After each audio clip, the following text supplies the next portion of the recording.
Good afternoon, everyone. This is Chuck South, Chief Investment Officer for iSectors. I'd like to thank you for joining us today to review the iSectors fourth quarter 2017 performance update. I will be providing a brief fourth quarter performance overview of all the iSectors models and discuss ways to handle recent market volatility. This call shall last about 10 minutes with questions and answers to follow. Please feel free to ask questions anytime during or after the presentation by clicking on the chat box in the lower right-hand corner of your screen. This presentation will be recorded, and a copy will be available on our website tomorrow at www.isectors.com. Just click on the iSectors blog icon, and it will take you to a link to access the recording. We will also be sending a link to access a recorded copy of this presentation to all webinar attendees immediately after this call. The Post-MPT moderate allocation bested its benchmark in the fourth quarter, while Post-MPT growth fell behind. These strategies were helped by technology and financial stock allocations. Utilities and gold stocks lagged the market.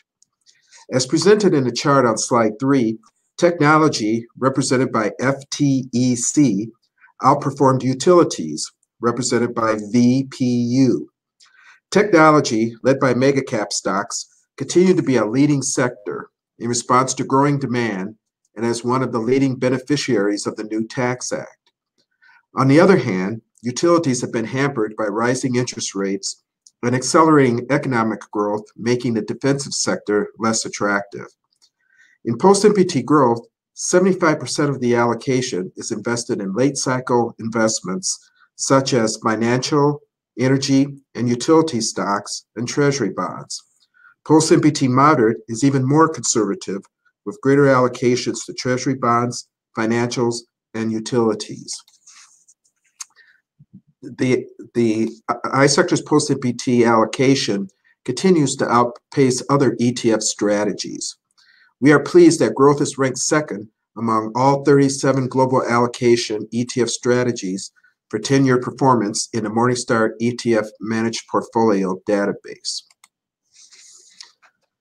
In advance of the recent market volatility, we have been proclaiming that most client portfolios are under-diversified. Please go to www.isectors.com for blog posts and interviews that discuss this point. As the left chart on slide 4 indicates, it is not uncommon to experience downdrafts such as we have seen over the past week. The chart displays the S&P 500 price changes for the year in gray, and then the largest intra-year declines are represented by the red dots. In fact, the average intra-year decline for the S&P 500 is 14%, and the median is 11%. It has been 2 years since we have had a market correction, and we have not had a 19% decline since 2011. Thus, it's easy to see why clients may be nervous during the recent market drop. As we have experienced, both stocks and bond markets have declined during recent sessions. To further diversify portfolios, we recommend taking 10% from equities and 5% from fixed income and invest it in a low correlated alternative strategies such as post-MPT growth. The chart on the right presents all 18 three-month S&P 500 declines since the Great Recession and a corresponding post-MPT growth returns in the same periods.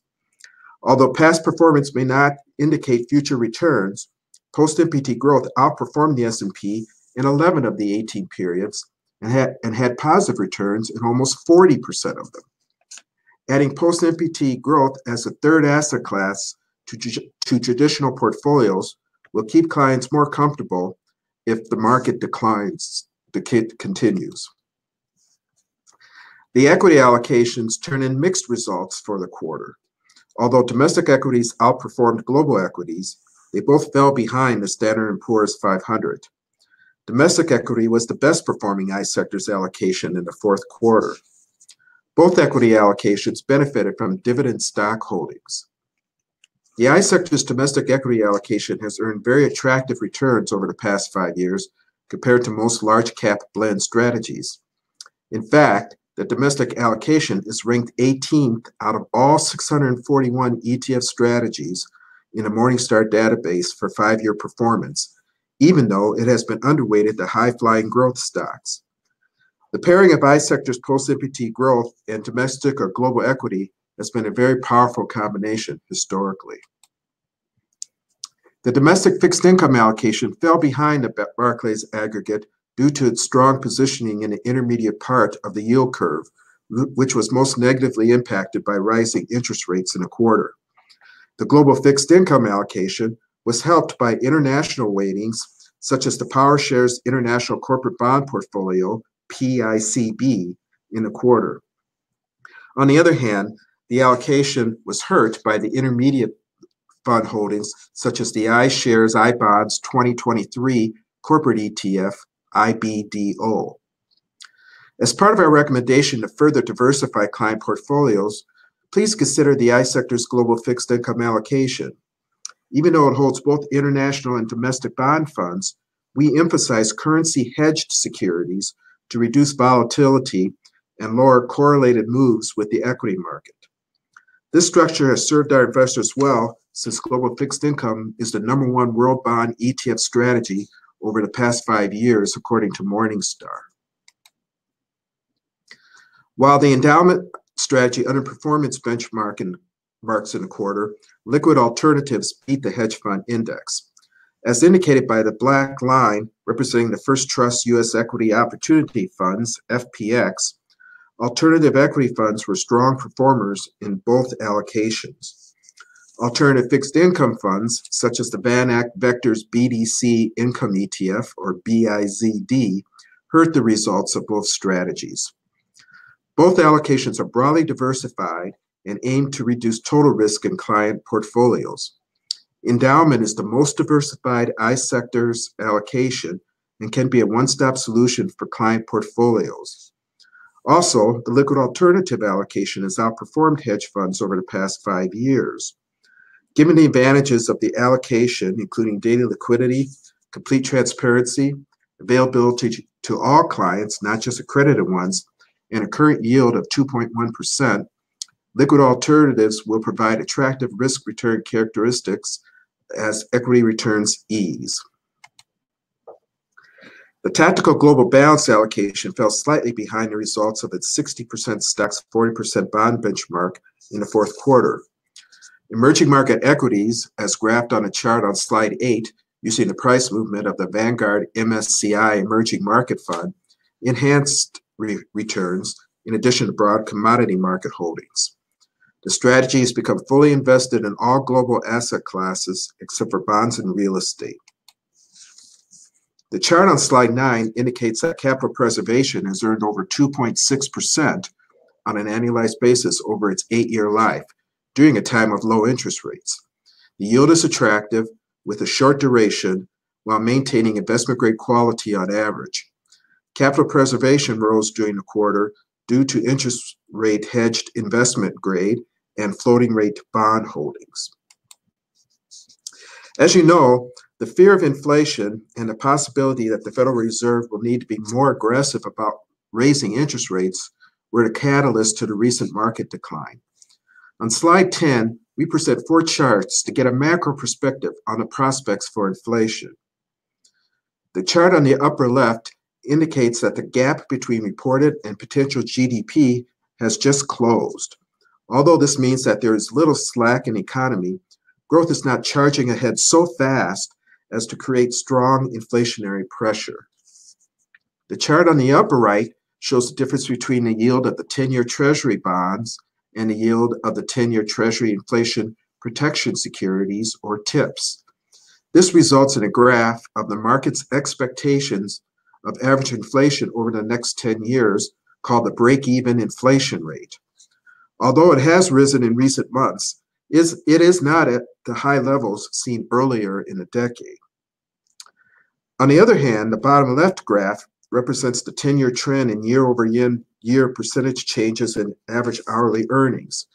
This is flashing a warning sign, since it is at the highest level since the Great Recessions.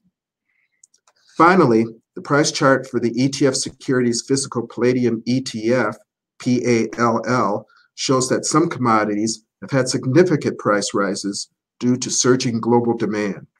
In fact, PALL led the precious metals allocation to the largest increase of all iSector strategies in 2017. As part of a client's liquid alternative allocation, advisors may also wish to consider the iSectors inflation protection and precious metals strategies. Inflation protection and precious metals rose during the quarter. As indicated in the chart on slide 11, broad commodity holdings, as represented by the Elements Rogers International Commodity Index Security, RJI, helped inflation protection's results, as we previously mentioned. Palladium bullion helped the precious metals results. If you have concerns about inflation, please consider both or either the inflation protection or precious metals allocation. As you carefully inspect the disclosure page, we will now begin the Q&A portion of the webinar. If you have any questions, please type them into the chat box in the lower right-hand corner of your screen.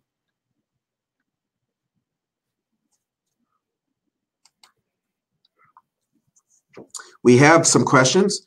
Please go ahead and continue to ask them. The first one is, with Post-MPT being labeled a liquid alternative, where would your actual liquid alternative strategy fit in? Well, it is confusing, I will admit. When we talk about liquid alternative strategies in general, we're talking about strategies of low correlation to the equity and fixed income markets. Whereas our liquid alternative allocation is a liquid version of what people usually think of as alternatives: hedge funds, private equity, and real assets, except it's, of course, constructed of ETFs and mutual funds that represents those asset classes. So within the low correlated and non-correlated strategies, the iSectors liquid alternative allocation fits in there. There's also 4 other allocations we have that is in the low correlated liquid alternative strategies: our Post-MPT growth, Post-MPT moderate, inflation protection, and precious metal strategies. And so any of those strategies could be a good third leg for a client as far as being able to have a more fully diversified portfolio. The second question that we have here is, what are some of the factors that help protect iSectors Post-MPT growth against downside risk? Well, as you know, every month it changes its allocation based on a sophisticated quantitative rules-based model. And in addition to being able to have the changes within the different sectors that is in the Post-MPT growth, it has 2 sectors, treasury bonds and gold stocks, that have low to even negative correlation with the equity market. Having the ability to use those asset classes allow the portfolio to be able to experience protection against downside risk. As an example, in 2011, when the market had that down 19% downdraft that I discussed earlier, Post-MPT growth was actually up because of its large treasury bond position. So again, having the ability to have a greater diversification in clients' portfolios is the key to being able to have clients have a smoother ride through the ups and downs of the market.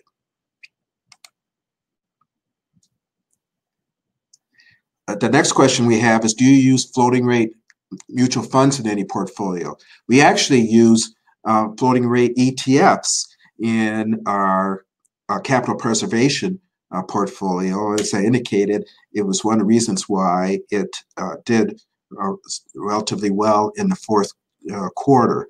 And so the capital preservation strategy, even though it is a short duration strategy of 1 or so, will use a optimized group of of short securities across the domestic security spectrum to be able to give the attractive yields that are possible and yet still protect the portfolio from downside risk. Then a follow-up question to that is, how does inflation affect floating rate ETFs? Well, actually, you could say that on a relative basis, inflation could be a good thing, because if inflation does take place, then the interest rates that are tied to the floating rate securities are likely to rise.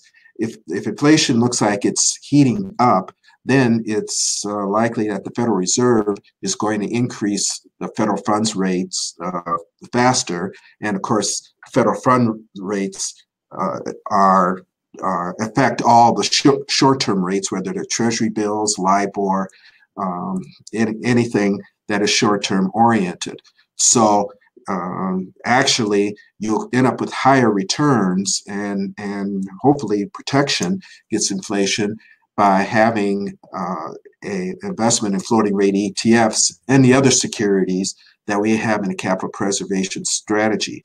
In all cases, they're very short securities, so if interest rates start going up fast because inflation is going up fast, then the yields should reset and be able to keep up with the inflation. That's why we think capital preservation is an important component to clients' portfolios.